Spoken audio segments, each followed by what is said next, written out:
Assalamualaikum warahmatullahi wabarakatuh. Saya Gino Rizky Aksan Effendi dari kelas 11 MIPA 4 absen 10.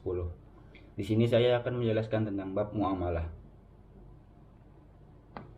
Yang pertama, ada prinsip ekonomi Islam. Definisinya adalah segala sesuatu yang berhubungan dengan prinsip dan aturan-aturan syariat Islam yang harus dipatuhi dalam praktik kegiatan ekonomi, mulai dari transaksi jual beli, tukar menukar barang, sehingga persoalan hutang piutang. Ciri-cirinya adalah: 1. Mementingkan keadilan tampak dari sistem bagi hasil yang menjauhkan diri dari unsur riba dan keserakahan. Yang kedua, menyeimbangkan kepentingan materi dan rohani tampak dari kerelaan memberikan sebagian harta dalam bentuk zakat infak. Yang ketiga, membuka kebebasan untuk bekerja dan berusaha dengan tetap berpandu pada ajaran Islam. Yang keempat, kegiatan ekonomi tetap dihayati sebagai bentuk ibadah sehingga dilakukan dengan sungguh-sungguh dan bertanggung jawab.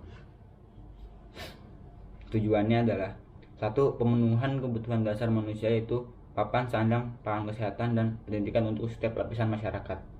Yang kedua, memastikan kesamaan kesempatan bagi semua orang.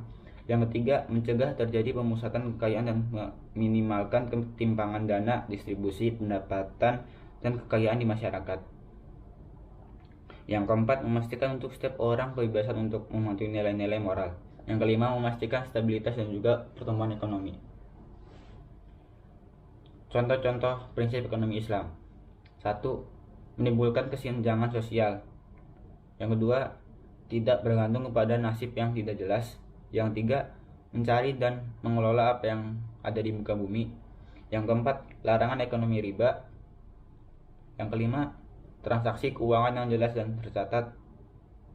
Yang keenam, keadilan dan keseimbangan dalam berniaga. 2. Jual beli dalam Islam. Definisinya adalah: dalam bahasa Arab, jual beli disebut dengan al-bai'. Dari segi bahasa, berarti memindahkan hak milik terhadap benda dengan akad saling mengganti atau menukar suatu barang dengan barang yang lain. Hikmah jual belinya: 1. Dapat memenuhi kebutuhan hidup manusia. 2. Dapat membuka peluang pekerjaan. 3. Dapat menggerakkan ekonomi umat Islam. Yang ketiga, ada syirkah. Definisinya adalah kerjasama antara dua orang atau lebih dalam hal permodalan, keterampilan, atau kepercayaan dalam usaha tertentu dengan pembagian keuntungan. Secara bahasa, syirkah adalah bercampurnya harta dengan harta yang lain sehingga keduanya tidak bisa dibedakan lagi. Jumhur ulama kemudian menggunakan istilah ini untuk menyebut transaksi khusus, meskipun tidak terjadi pencampuran kedua harta itu, karena yang menyebabkan bercampurnya harta adalah transaksi. Rukun syirkah: 1. Zihad. 2. Orang, yaitu pihak-pihak yang mempunyai kepentingan dalam mengadakan perserikatan. 3. Pokok pekerjaan dalam berserikat atau kerjasama mereka, itu menjalankan usaha dalam bidang apa yang menjadi titik sentral usaha apa yang dijalankan. Syarat syirkah: syirkah dilaksanakan modal uang tunai. Yang kedua, dua orang atau lebih berserikat menyerahkan modal, mencampurkan antara harta benda anggota serikat, dan mereka bersepakat dalam jenis dan macam perusahaannya. Yang ketiga, dua orang atau lebih mencampurkan kedua hartanya sehingga tidak dapat dibedakan satu dari yang lain. Yang keempat, keuntungan dan kerugian diatur dengan perbandingan modal harta serikat yang diberikan. Yang keempat, ada riba. Definisinya adalah: riba berasal dari bahasa Arab yang artinya tambahan. Di dalam kegiatan ekonomi Islam seperti jual beli, sewa menyewa, dan hutang piutang sering dijumpai adanya pertambahan tertentu yang diikat dengan suatu perjanjian. Ikatan perjanjian ini dilakukan oleh kedua pihak di awal kegiatan transaksi. Macam-macam riba.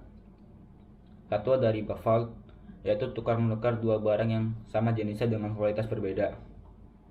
Yang kedua, ada riba yad, yaitu berpisah dari tempat sebelum ditimbang dan diterima. Yang ketiga, dari riba nasiah, yaitu riba yang dikenakan kepada orang yang berhutang disebabkan memperhitungkan waktu yang ditangguhkan. Yang keempat, ada riba qard, yaitu meminjamkan sesuatu dengan syarat ada keuntungan atau tambahan bagi orang yang meminjami atau mempiutangi. Faktor penyebab diharamkannya riba: 1. Merugikan orang lain. 2. Sama dengan mengambil hak orang lain. 3. Mendapat laknat dari Allah. Yang keempat, neraka ancamannya. Yang kelima, termasuk perbuatan setan yang keji. Yang keenam, memperoleh harta dengan cara yang tidak adil. Hikmah larangan riba: 1. Membebaskan penindasan ekonomi seseorang. 2. Membebaskan sifat malas umat Islam. Yang ketiga, memutuskan tali silaturahmi antar umat Islam. Yang keempat, menghindarkan kerusakan individu dan masyarakat di bidang ekonomi. Yang kelima, menghindarkan perilaku zalim antara orang kaya terhadap orang miskin.